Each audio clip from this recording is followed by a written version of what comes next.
freedom fighters Code Gray. This is a show where we discuss human trafficking, an issue that's taking place locally and globally. What is familial trafficking? How can it be stopped?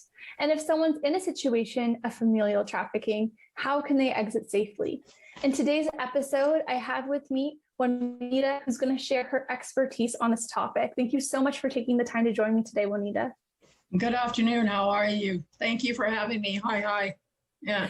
Well, I'm just so grateful for the opportunity to learn from you today. And so first, I was just wondering if you could share a bit about yourself and about your journey. I grew up, I've had a really rough upbringing. I've had trauma from both sides of my family. My mother is an Indigenous from Enoch Cree Nation, and my grandmother's lineage is from Amber Valley Black history.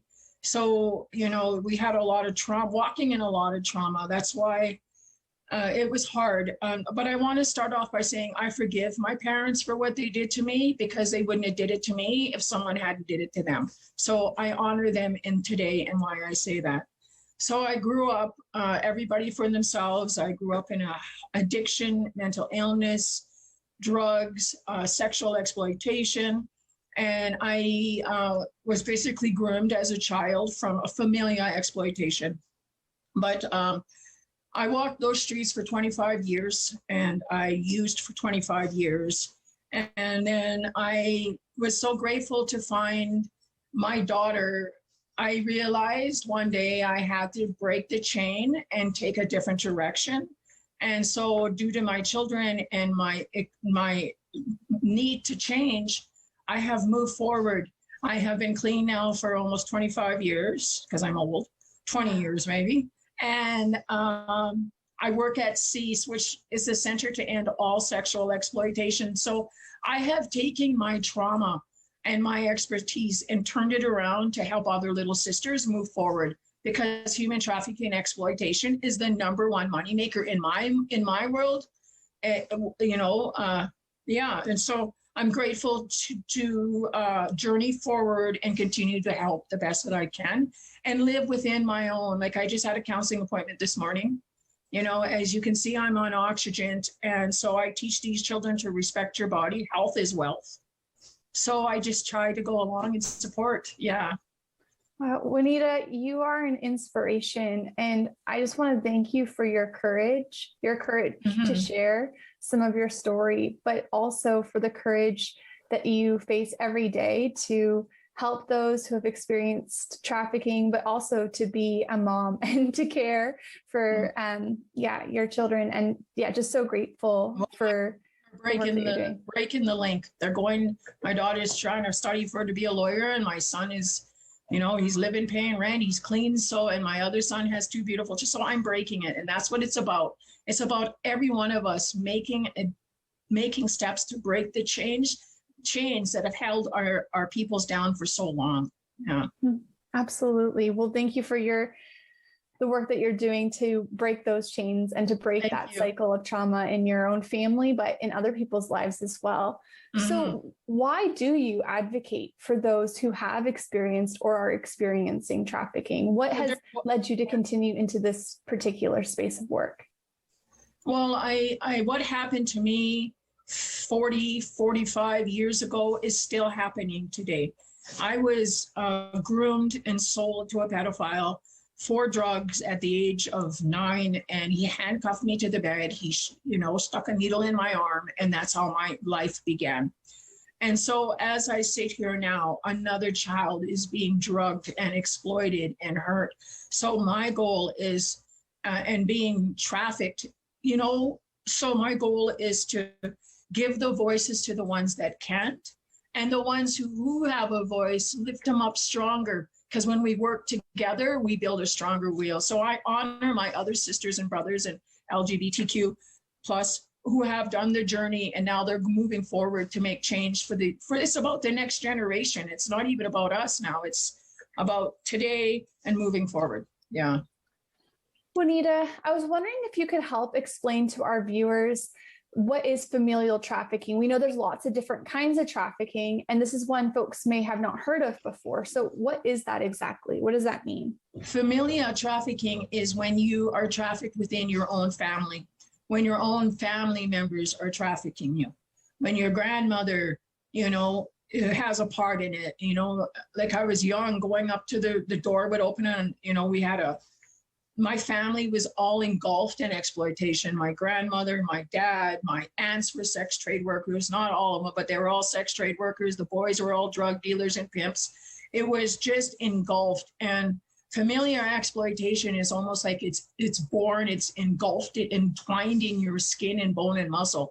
Me being a girl in that family meant that my future was already set because I had a gold mine between my legs. I was told, and when I would service men, it was to feed my family. I would service men to feed my family, or it's just your whole family is in on it, the whole family. And it's much harder to break for the simple fact that who's going to go to court against their own father? My father did some really bad things to me, but I loved him till the day he died. And that's something that I have to work on, is forgiveness. But the police and our agencies are having a hard time when it comes to family exploitation because, like I said, your mother, you're going to go to court against your mother. It's crazy. Yeah. So familial exploitation is so hard to get out of too, because everybody's keeping you in it and keeping the secret. Yeah. Well, you mentioned breaking the cycle, and you have done that in your own family context. So I'm wondering if you could share a bit about some strategies or ways that you think that we can help to break those cycles of familial trafficking taking place. Well, I had some, sorry, I gotta let you finish. Sorry. What I try to do is find what got me out was just knowing that I am worthy and that change is possible, and to trust someone close. Now, not within the family, like if you have a teacher or, I wrote down some resources that we have, like the Chrysalis Anti-Human Trafficking Network. They have a support line. You can call and just say help or share your story. They're counselors 24/7. They can support you in that way. So the thing for me when I was growing up is, back then, a mental illness, like I have FASD and ADHD. And so I asked my sisters to love themselves and know they are worthy, and my brothers and LGBTQ plus, just know that there is support. And when you do this, you put your hands out, somebody will grab them. When you say, help me, I promise you, so it's about just believing that there is help and that you're worthy of receiving it. There's no use asking for help if you don't think you're worthy, because you're just going to send it away anyways. And it's daily working on forgiving my family. It does. I sometimes I think of where I come from and who was in my life and how messed up we were. And I realize now that generation has grown up, my cousin, and we've all suffered in one way or another due to FASD or ADHDs, because back then mental illness was not diagnosed, right? So. When you talk about forgiveness, what does that look like for you? What has that process been like? And what would you say to someone that's really struggling to extend forgiveness to someone who's hurt them? I love that, because I was talking to someone yesterday. It's about breaking the chain. It's about, I'm sorry, can you ask me that? It's about forgiveness comes within. Like, it's not easy to look at your brother, your cousin, your aunt, your uncle who's molesting you, who's hurting you, who's giving you candy and exploiting you. It's about how I honor my family is by making a change and doing better with my children.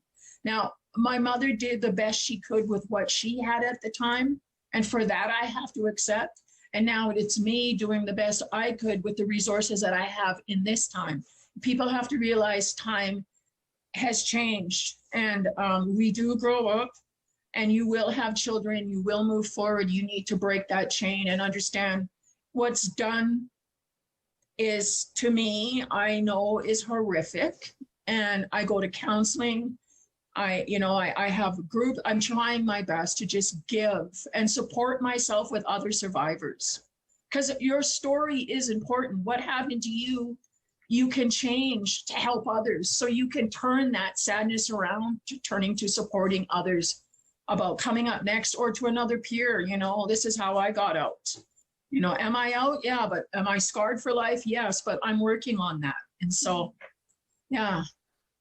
I think some of the things that you shared that are just so helpful is that there are people who care, and there are people who have experienced trafficking who want to come alongside others to meet them where they're at and walk alongside them in their healing journey. And I think that's really important for people to know, that they're not alone in whatever situation of exploitation that they're experiencing, and that there are resources and supports available. Like you mentioned, Chrysalis, you mentioned that, there's peer support groups and counseling, and all those things are needed. And it's just so important for someone to know who's potentially in that situation, that there are people who care and there are people who want to come alongside them. What would you say to someone that's listening right now who may be experiencing familial exploitation? I would ask that they come to the reality of that is not good love. Like they either got you in religion. My grandmother used to say in every Bible, it says, honor thy parents. So, but how can you honor your parents when they're no good? Like they have they are also having their own trauma. So my goal is to understand that this is not a safe situation, and the chain will not break until you leave. And it takes a lot of courage and support. You can't just get up and say and leave. So that's why I ask that we have long-term and short-term, long-term and short-term supports for our women that are trying to exit, because exiting is not easy. It's not about just moving to another location. It's about learning how to trust, learning how to re-love, having to look at your family in a different lens. Like, I know my mother and father suffered. Now, do I forget what they did to me? No, but I have to forgive them for my heart to get the supports, and go to counseling, and, if you can't go to a family member, go to a teacher. If you can't go to a teacher, pick up the phone and ask for help. It's hard, but if you make that first step, I promise you it will continue to go forward. And if you get caught back up in the family, don't get mad at yourself, because family love is very hard to escape, because it's hard to see, do you love me for what I'm doing for you, or do you love me because I'm your daughter? And even if I am your daughter, why are you doing this to me?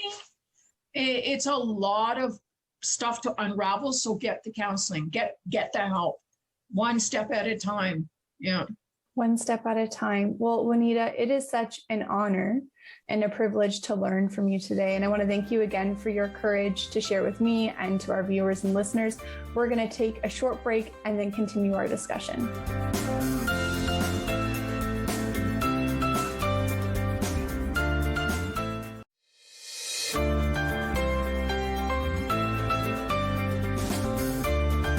And welcome back to Freedom Fighters Code Gray. In today's episode, we're discussing familial trafficking, how it happens, but also what can people who are experiencing familial trafficking do to exit safely and to find healing in their journey. And so today I have with me our very special guest, Juanita, and I'm just really grateful for the opportunity to learn from you today.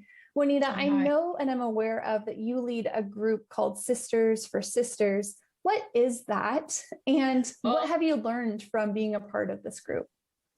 Well, we're trying to make it bigger, but what it is, it's called Sisters for Indigenous Women of Lived Experience, because I'm trying to also change the language, because that's really, and so what we do is every Monday night from 7 to 8, we have Indigenous sisters come forward, and, we talk about, how do you explain to your children of your past, because they don't know you were exploited or human trafficking, and now your children are old enough to ask questions. We talk about healthy relationships with men in our own communities. We were able to share the 215 calls to action, you know, 215 of the 215 children were just found.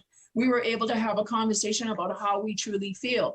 Now, I am having another group called just Sisters for Sisters, because it's not about just Indigenous women. It's all about all of our women who are experiencing human trafficking and exploitation and need community support.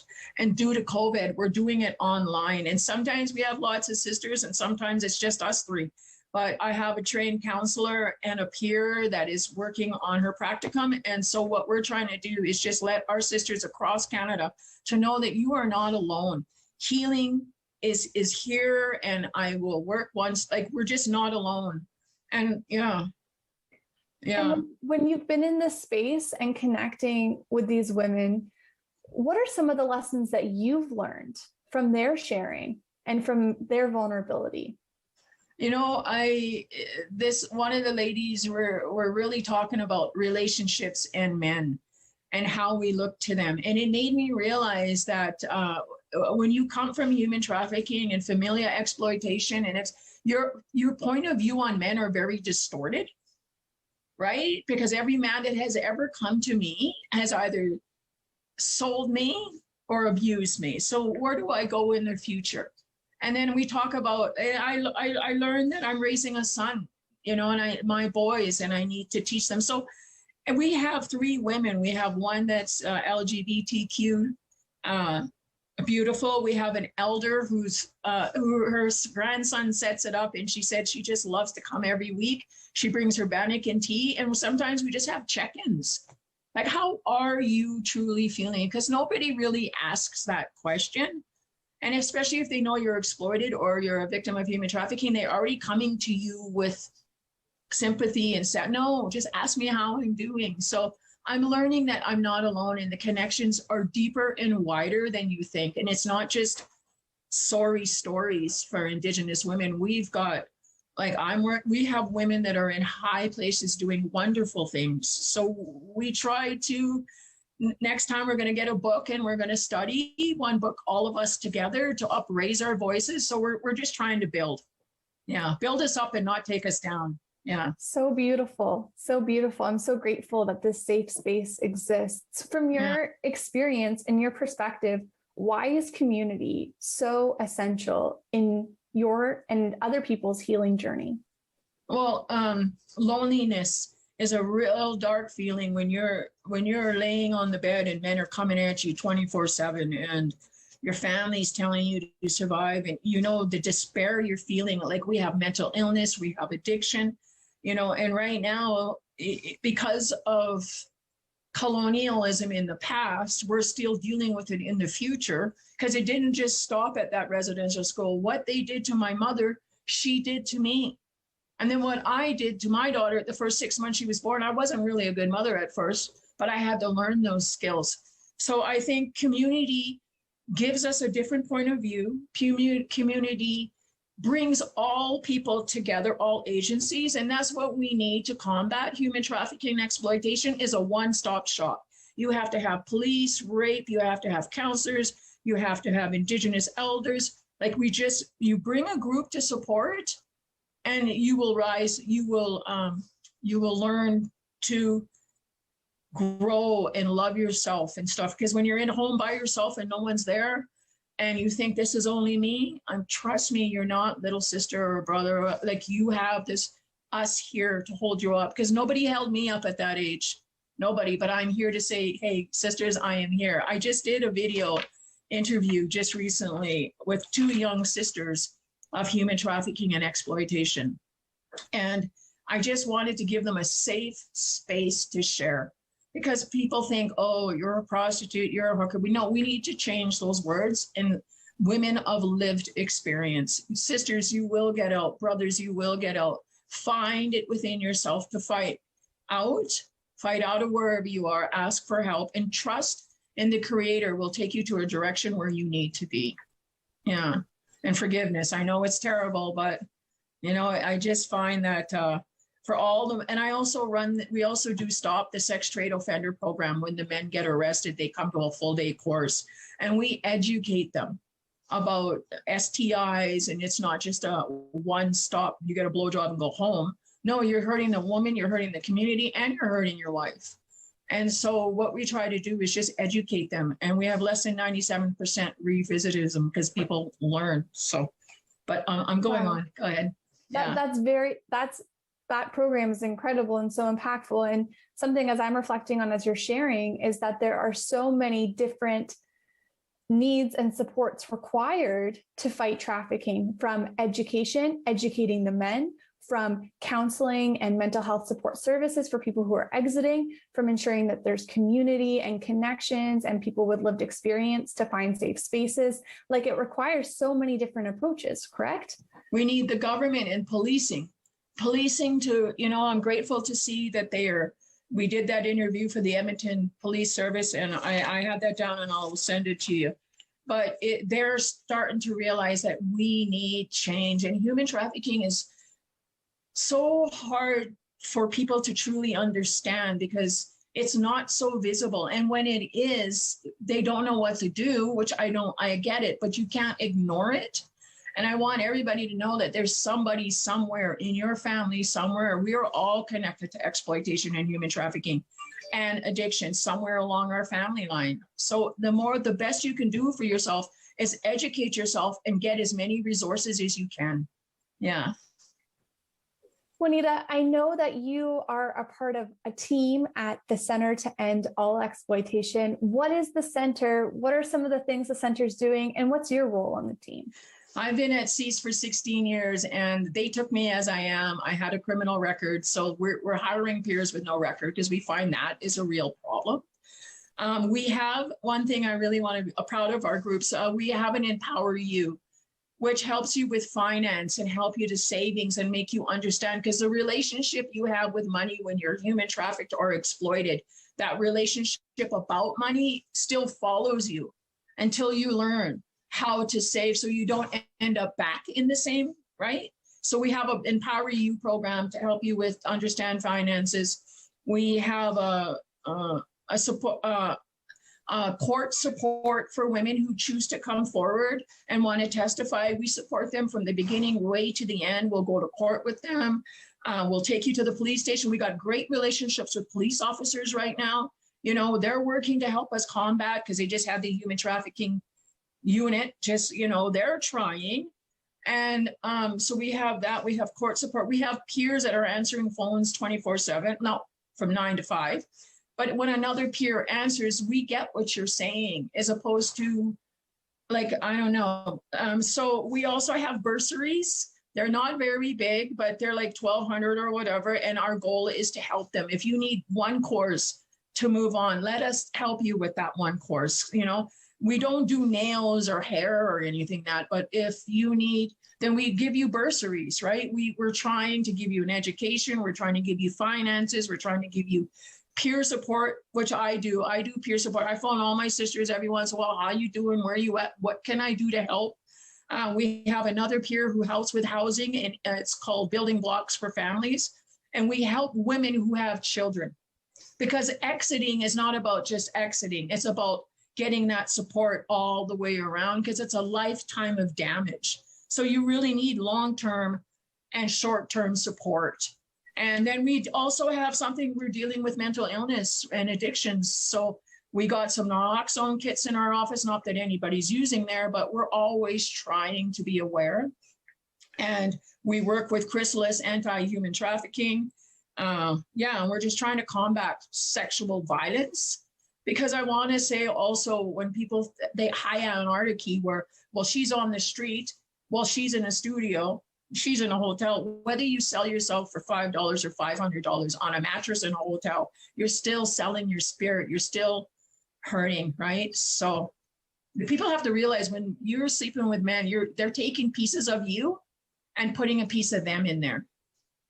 So, it's really hard. And just know that they're not alone.